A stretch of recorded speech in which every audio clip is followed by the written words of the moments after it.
Friends, enemies, and those still in pending review. Welcome back. This is Jack. All right. I don't know how much that I'm gonna do with this. This might help be only a 15-minute stream for all the hell I know. Sorry, since this is not my normal setup, I still am doing things and stoof. This is more or less impromptu because there's a lot of stuff going on that I didn't want to uh, leave to my inconsistent video upload pattern. And not to mention, there's some things that I'm pretty sure people want to talk about that's going on that me doing some live stream stuff might be a better idea.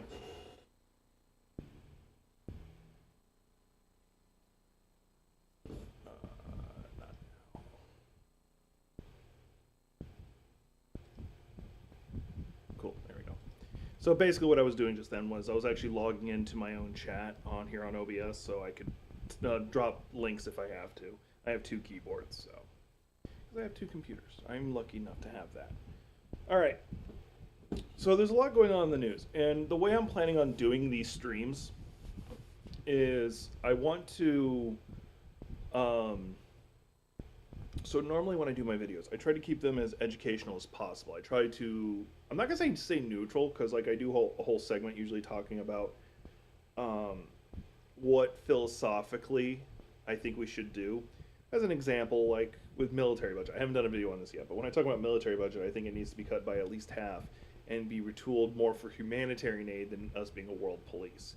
Like the Navy, for instance, we can get rid of half the carriers we have easily and then retool what we do have more for like whenever a giant tsunami destroys a city, we can show up and go, hey, here's some supplies and let's help build you a port so things can be delivered. We don't need to be invading countries constantly.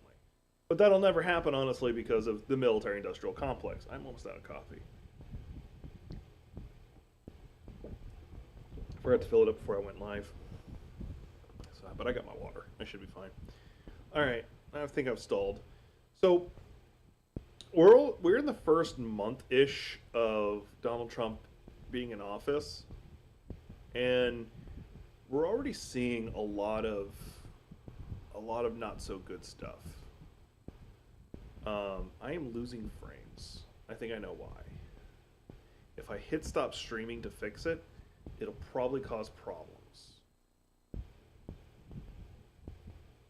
I'm not losing too many. I'll see if I can fix this after stream if I remember, which I am drain damaged, so I might not. Cliff Note version is trying to upload too much. I usually throttle it to like half of what it currently has. Anyway, not important. So if like you see stutters, that's why. Or just like little clips. Because it's like, it's not many frames. It's only like 2.7%, which is just weird tech stuff. Anyway, I'm changing topic. All right, so we're only in the first month in, and there's a lot of there's a lot of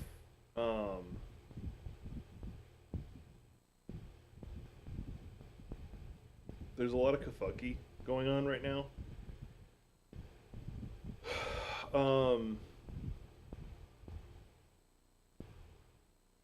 There's a lot of stuff going on right now, like, and there's a lot of like gray area. You could,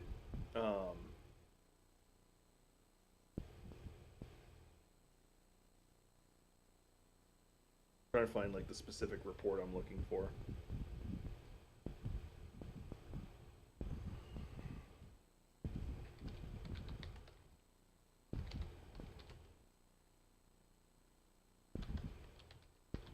Yeah, this there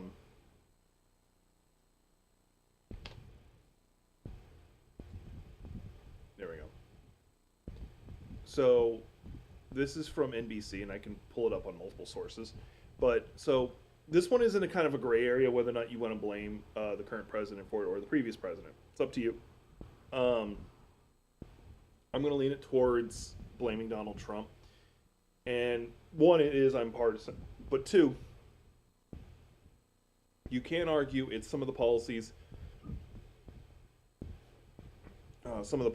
of Biden that caused it, but you also consider that Trump got to do a lot of like, hey, this is what I'm going to do when I go into office. So you see a lot of companies preparing and predicting what's going to happen, especially with the tariffs going This is what it is: 500,000 fewer jobs. Revisions hit Trump's economy. Now, once again, I'm going to be nuanced on this. Technically, you can blame Biden because Biden had most of the previous month still in charge. But once again, you had from November to him taking office of him saying, "I'm going to do these tariffs. I'm going to kick a lot of people out of this country." So that does create a presumption of what's going to happen. So we had reports of companies planning on what to do in case he actually did carry out his actions. Now, we'll talk about immigration here in a second, about why that plays a role in this. We'll pull up factcheck.org. The statistics for the entirety of Donald Trump's timeline are nearly all compiled as we did for the predecessor for 4 years. We present a final look at the numbers. The economy lost 2.7 million jobs. The unemployment rate increased by 1.7 points to 6.4. Paychecks grew faster than inflation. Average weekly earnings for all workers went up 8.4% after inflation. That's probably a good thing. That's a good thing right there. After tax, corporate profits went up. That's the issue. And the stock market set new records. The S&P 500 index rose by 67.8. The international trade deficit Trump promised to reduce went up. We're trading less out than we are in, which actually is not necessarily a bad thing. He's just going about it wrong. Once again, I'm not an economist, but this is from my understanding. The U.S. trade deficit in goods and services in 2020 was the highest since 2008 and increased by 36.3. Notice that was also right around the time of a recession. The number of people lacking health care insurance rose by 3 million. So basically, this is what we're looking at. And handgun production rose by 12.5%. I don't like that, but for different reasons. Coal production declined. I actually like that. Coal mining jobs dropped. Don't like that part. Well, kind of like it. I'll explain that in a second. Carbon emissions from energy consumptions dropped by 11.3. That's actually a good part. Home prices rose by 27.5. I don't like that because I want a house. And the federal debt held by public went up from 14.4 to 21.6 trillion. So the part, like, it's been historically shown that the party who's like, hey, I'm going to cut the deficit, has always put the economy on the credit card. You got George W. Bush, who ran 2 separate wars plus a whole bunch of other invasions on the credit card, destroying the surplus that Bill Clinton made. And then Barack Obama brought down it. Like, he didn't bring it down to zero. He did bring it down a lot. And then Donald Trump in his first year destroyed it. Biden got a lot of it under control. Like, didn't fix everything, but got it under control. And then once again, Donald Trump is just spending. And if you argue he's not just spending for frivolous things, don't forget, he went to the Super Bowl, which cost the country $5 million. And then the other thing he did, like, just a couple days later.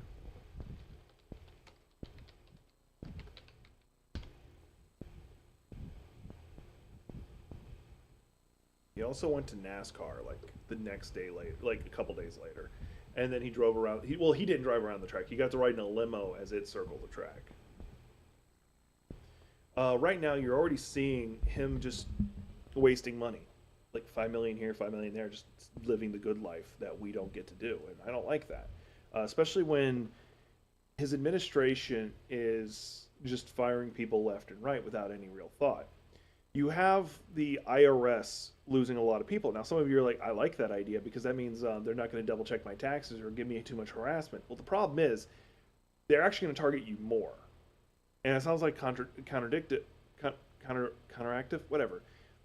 When the IRS is understaffed or underpaid, they're more likely to target lower income people. And the reason why is because it's easier for them to audit your taxes than it is for them to audit billionaires and millionaires, because they're able to have accountants make a lot of gray areas of actions and they're not able to investigate. So it's easier for them to target people under $100,000 just constantly. Like, find that one little spelling error that they can hit you on. So by them cutting IRS agents, they're actually helping rich donors. In themselves, of course, because everybody in politics is rich at this point. Well, almost. There's like a couple people who are like still like probably not even like 500,000 heirs. Like, there's only a handful, and I think they're all in the House of Rep. Like, I don't think AOC has a lot of money. I could be wrong. Hang on, let me check. Let's see here. Yeah, from her 2021. So this is a little older. She had between 3,003 and $45,000 in assets, and that includes her 401k pension. So she does not have money.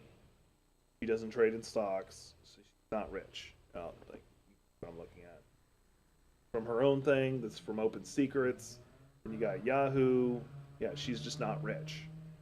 Bernie has a chunk of change, but that's from him selling books, and that like it makes him like borderline a millionaire. And like the people are like, oh, he has a second house. Yeah, it was given to him. It was from like a family member dying. It's not like what's going on with Clarence Thomas given like a multi-million-dollar RV by by a friend who happens to be a billionaire who incidentally collects like Adolf Hitler art. Figure that out. Anyway, that's not important. That's me going off the rails. So him firing a bunch of people and him also doing his massive immigration thing does several things simultaneously. Him doing his immigration policy, like regardless how you feel about it, like there's people here undocumented, or if you want to call them illegal, I don't agree with that. Which, by the way, it's not a federal crime. Well, it's not like you're thinking it's a federal crime. When it comes to the severity of the crime, it is effectively the equivalent of jaywalking, like on the same scale. But we treat it like it's, oh, you committed murder. That's bullshit. Um, let's see here. So what he's doing is he's deporting a lot of people who are doing jobs that no one wanted to do. And because so when I was growing up, I grew up in Florida, and I remember Georgia specifically. I think it was Georgia. It may have been Florida too, who did a massive crackdown on undocumented immigrants being able to get jobs. Like they were doing a lot of double checking and stuff like that. Which, hey, go ahead and do it. But the problem is that farming season, a bunch of grapefruit and citrus products as a whole froze. They froze on the tree because no one was picking it. They couldn't find anyone to hire. And I think actually around Donald Trump's first term, there was like a couple of farms who like were supporting him who tried to like they were like, no, you're an undocumented migrant. We're not going to hire you, and they couldn't get any of the locals to work. So they're like, okay, we'll raise the pay. We'll raise the pay. We'll raise the pay. They still couldn't get anyone to do it. Like the people who'd show up for one day were like, nah, I ain't doing this. They wouldn't show up the next day. So, frankly, my personal policy at this is we need to provide a path of citizenship to these people who are working, like legitimately working. Like if, and you're like, well, that's what the H-1B visa is for, or the HB2, depending on which version you're going with. And like you're right, but we don't issue that a lot, and we don't issue it for people that are going to go work on farmsteads. What I would do is, if somebody's here undocumented, and they get a person who they've been working for to vouch for them, say, no, this person's been working with me for over a year. Clemency on this, like, hey, you're not going to get in trouble as a company, and they're not going to get in trouble. This person has been a good person in the workforce for 2-3 years or whatever, and they've got no crimes to their name, like nothing they've been charged with officially. Well, not charged with, punished for, because I don't care if you've been jaywalking. Then they should be given a path of citizenship. But that's my personal stance on it. But we're going to split the hair on that. You getting rid of all these people who are willing to do these jobs that no one else is willing to do, which is not just farming. It's not just farming. It's a lot of jobs. You're suddenly having a deficit in the workforce. Now, oddly enough, the other side is with them closing like Social Security offices, them closing IRS agencies, and all this other stuff.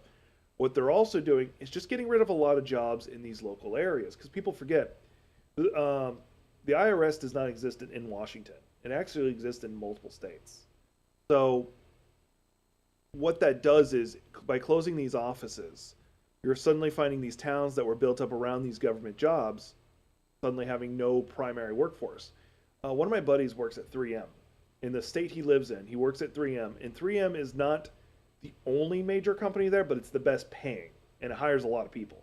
So if that 3M factory closed down, that whole area would take a massive deficit in spending. Like people spending money in the area. Because there's, one, the best job in the area still no longer exists. So by extension, the people who did work there will no longer be able to order Domino's, be able to go out to eat, whatever. So now those places are losing money and they have to do cuts. This is called the fluidity of money. I want to do a video talking about this at some point, but the Cliff Note version is billionaires and millionaires don't spend money. That's why they're billionaires and millionaires. They don't spend money. They just stockpile. They're dragons sitting on top of their pile of gold. And the people who do spend money is me and you, people who make under $100,000. In fact, statistically speaking, I think it's like between 90 and 110% of our income is spent. The above 100% is because we throw things on credit card. Now, that's not universal. Yes, there's probably going to be maybe one or two of you who see this like, no, I make a lot, I put a lot in savings. Okay, that's you. It's anecdotal evidence. Statistically speaking, it's the majority of people. So what he's doing right there is he's getting rid of people who want to be in the workforce. He's getting rid of people who want to be in the workforce, and he's getting rid of jobs as well, which you would think means that would fix the issue, where you would have, because you have less people having these IRS jobs, they'd be able to go do farming jobs. Think about that for a second. That's not how it's going to work. And not to mention, one of the big things that the Bush administration, I'm pretty sure the Obama administration was guilty of this, when they do the jobs reports, they're like, we created 2 million jobs. Okay. Now, how much money is the people who got those jobs making compared to what they made before? It's called underemployed. They don't talk about that. Not to mention, you stop being considered unemployed if you don't find a job within like 6 months, I think it is. You're kicked off and you're referred to as basically what the Japanese would call a net, N-E-E-T. Not employed, like, hang on, let me find out the exact definition. I can't remember. Not education, employment, or training. Not in education, employment, or training. So, that's what it stands for. Apparently, actually, the first use of it was in the United Kingdom. Go figure. So, that's what's going on with that. You can't 100% trust the jobs numbers, this, that, and the other, like 5 other things.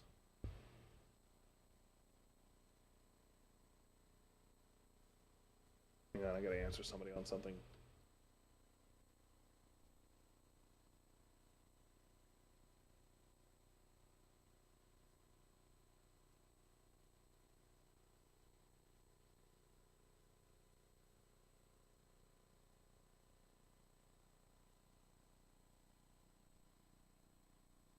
It's technically a gaming thing, but basically what they were like bringing up about how people used to be, how you can just, if you buy a disc, you can just put it in your PlayStation or whatever and be able to run the game.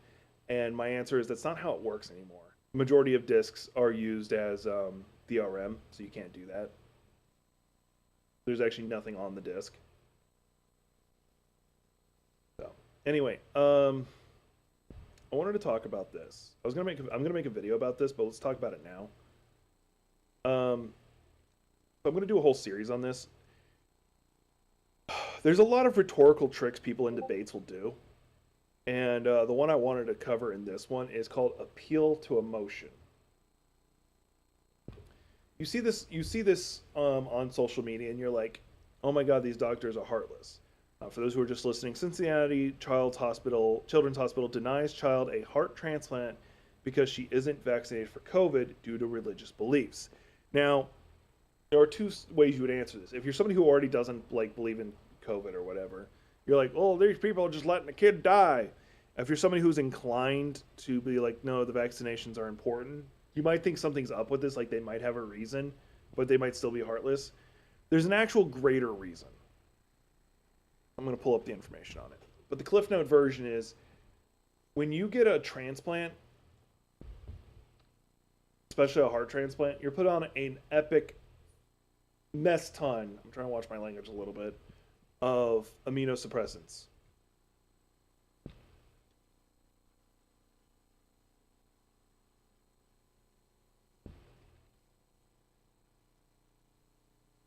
I'm trying to think of how to search this.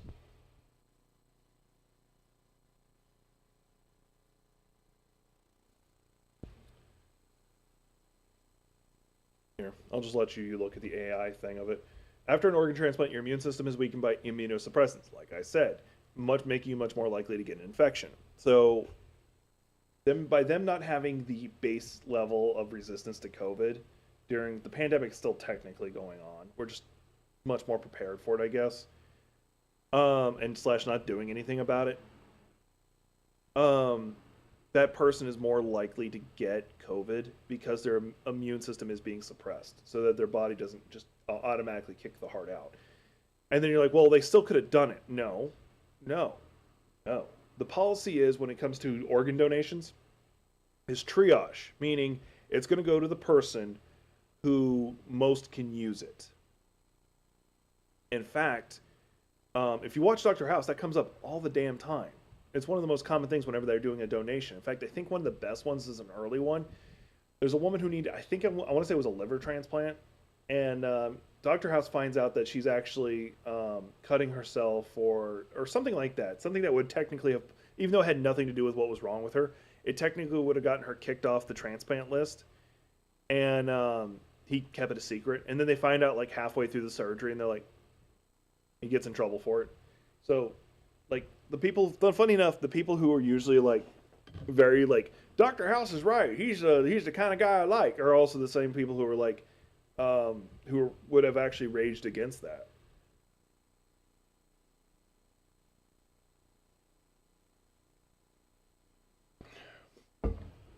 So I just remembered I didn't clean my protein shaker from yesterday, and now I'm upset. Um, so what that is appeal to emotion. It's meant to make you have an emotional reaction to some subject and override your logic and reason. Now, usually when appeal to emotion is best used, and so this is how you can spot it, is they give you an anecdotal situation. Anecdotal being a specific example that is usually contrary to statistics. So, for example, I tell you, a majority of people who get into car crashes who wear seatbelts, or most people who wear a seatbelt in a car crash, are more likely to survive or have reduced injury. And then you go, but my uncle this one time got into a car crash, and because of the way his car folded, if he had been wearing his seatbelt, he would have died. Instead, he got ejected from the vehicle. Like, okay, that's one specific example. Another example would be smoking cigarettes. It will shorten your life, and you're more likely to die sooner. And you go, well, I had this one grandmother who smoked until she was like 110, and then she died. And then you can ask, would she die of lung cancer? Okay, cool. That's what I thought. Or emphysema? Yeah, that's what I thought. So that's rhetorical tricks people like to do.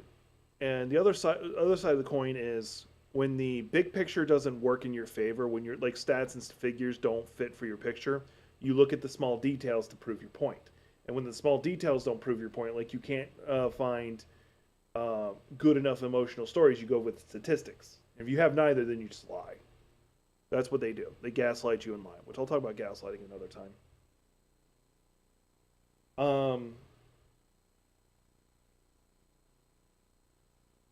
Now I think I'll end with me talking about, because I can go into like him doing like Donald Trump talking about fascist stuff, but I want to cover this one because it's LGBTQ plus rights, and I got a lot of family members who fit into that category. So, Donald Trump signed an executive order saying that trans people can't be in sports.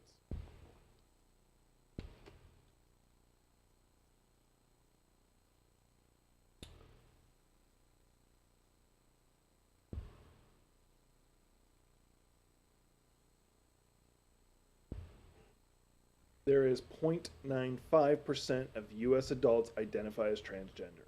Less than 1%. Now, let's go to the next stat.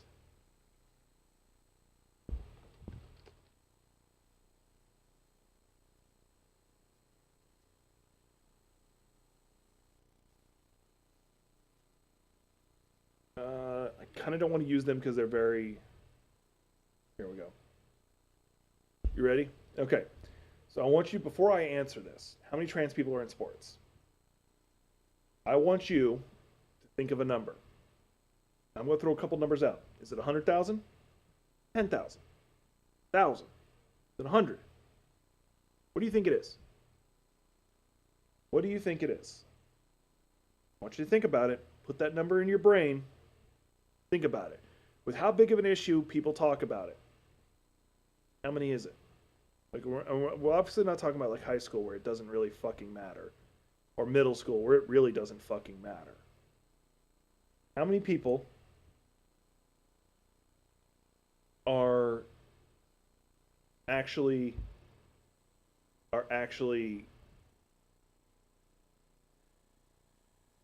competing in sports?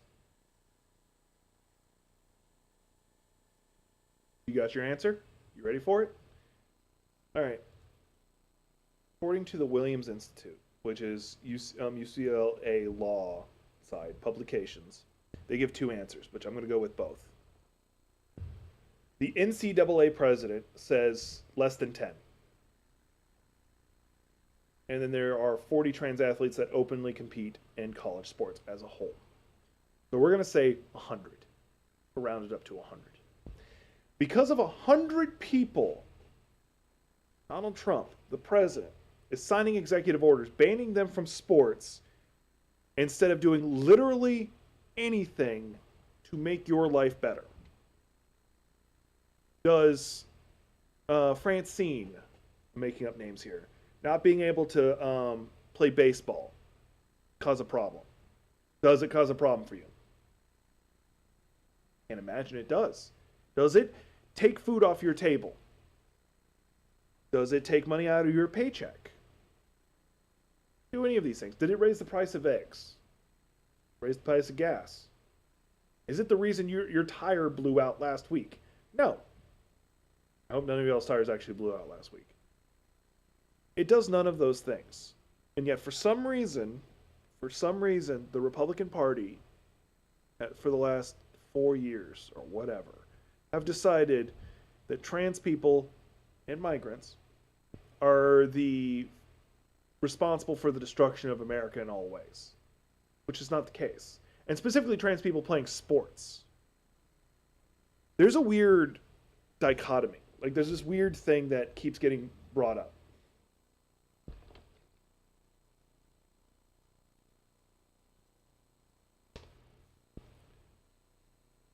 So let's see here. I'm trying to find it.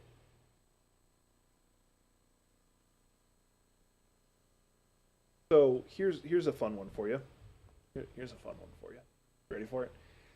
I can vaguely, and I disagree, but I can vaguely see an argument about trans people doing like weightlifting or football or baseball, because here, if you're going from female to male, you are effectively taking steroids, which can help muscle growth, which is part of it. But if you're going from, and this is, by the way, I'll explain what my policy is about what would allow this. If you're going from male to female, you're going to lose muscle mass. There is no way you're keeping it. And my personal policy is if you're going to compete, if you're transing and compete in sports, you have to be physically transitioning for 2 years or whatever. I'm not a doctor. Before you're allowed to compete, because by then your hormones have balanced out and you're where you should be. Now, so I can see the argument, because physically it gives you an advantage or a disadvantage, depending on how you look at it, but it gives you an advantage. We'll just say leave it at an advantage. And I'm not talking socially transition, where you go from my name is Bob to my name is Janet. That's not the same. That's socially transition. Physical transition is when you start taking HRT. You may have gotten your top changed in some way, either implants or removed, if that's what you wanted to do. You may have had your bits fixed, whatever it may be. That's physical transition. The key part is you're taking HRT. And you've been doing it for 2 years. Because there's nobody who's going to take HRT for 2 years who does not think they're trans. They're not going to do it for some sports reason. It's just not going to happen. Because you've changed your body at that point so much, there is no advantage anymore. Here's the thing. Trans people are being banned from chess tournaments.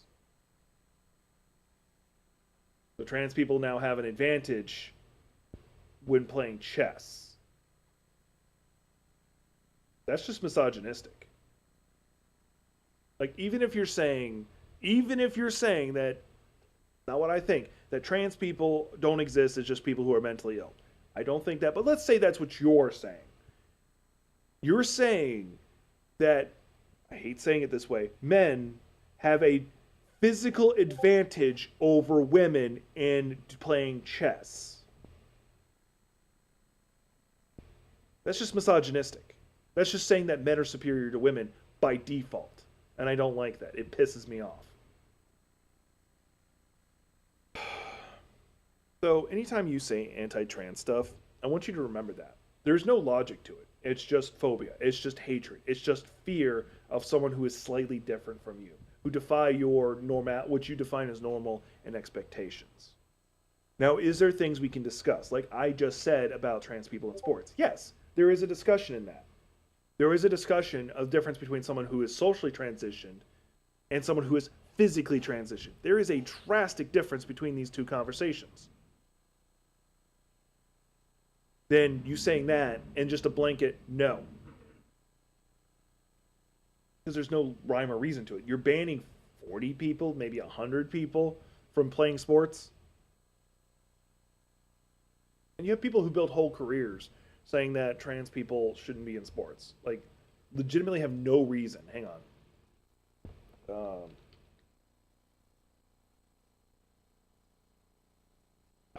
Came right up.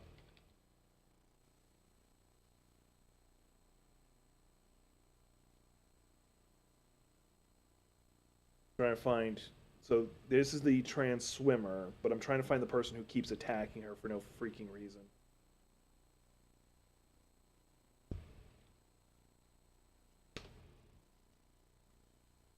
Riley Gaines, that's the other person.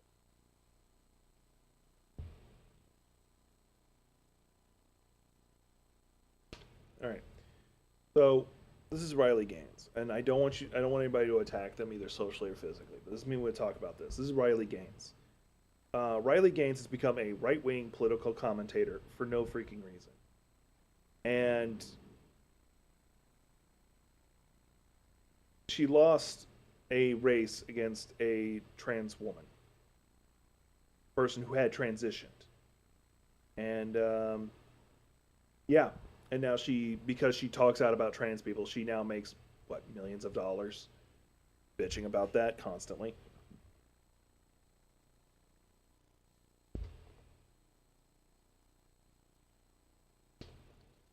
Let's see here. She's worth $2 million as of February 2024, having lost a race and bitched about it for years, just going to speaking circuits.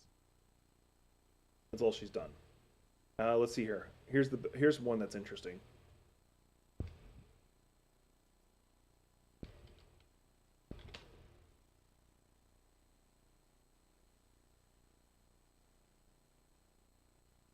So, the way you hear about it, Riley Gaines talking about how she lost to a trans woman, you're like, well, clearly she must have been in second. That's why. Because if the trans woman hadn't competed, she would have been in first. No, she wasn't in second. She wasn't in third. In fourth. He was in fifth. And she's like, well, I only lost because of the trans person. Fuck off. You're just being hateful. Like, and here's one of her comments. I left there with no trophy.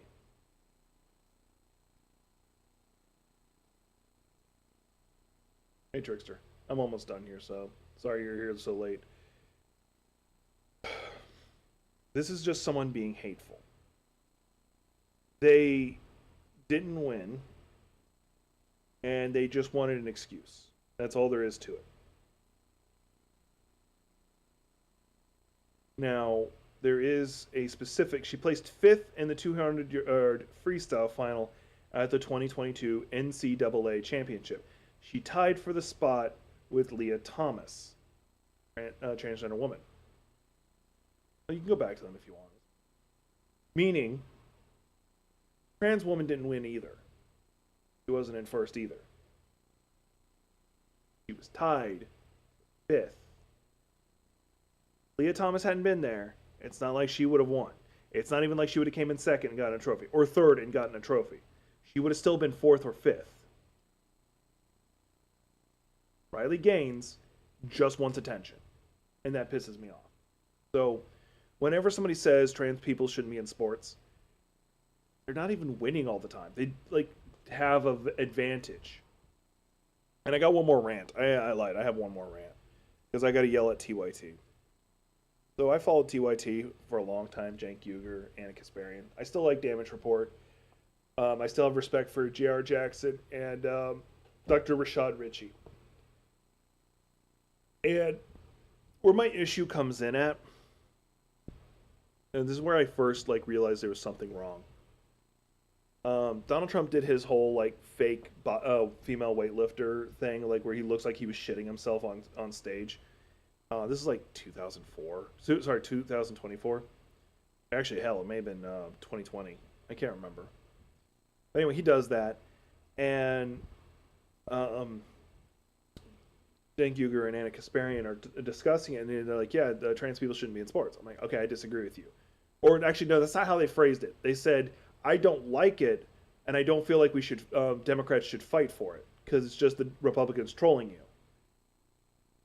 All right, this is a guy who built his career on saying you fight for what's right, not for what's politically convenient.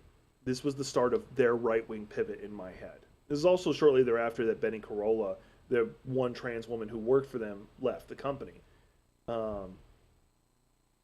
And he like talked about like the world record for like female weightlifting and like how much effort they had to put in. And he's like, me with no effort can do that. I'm like, okay.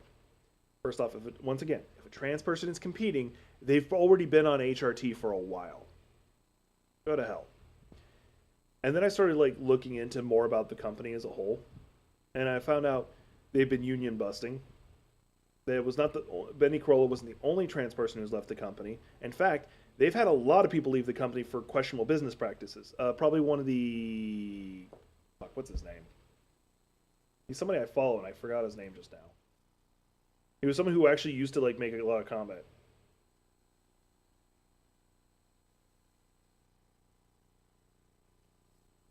See if I can find one of his posts. Oh wait, I can just do this because he goes live on Twitter all the damn time. Pastor Ben is what he goes by, but his real name is Benjamin Dixon. He used to make like Facebook videos for them, but then his videos would show up on YouTube. He was only being paid for the Facebook one, not getting paid for the YouTube one.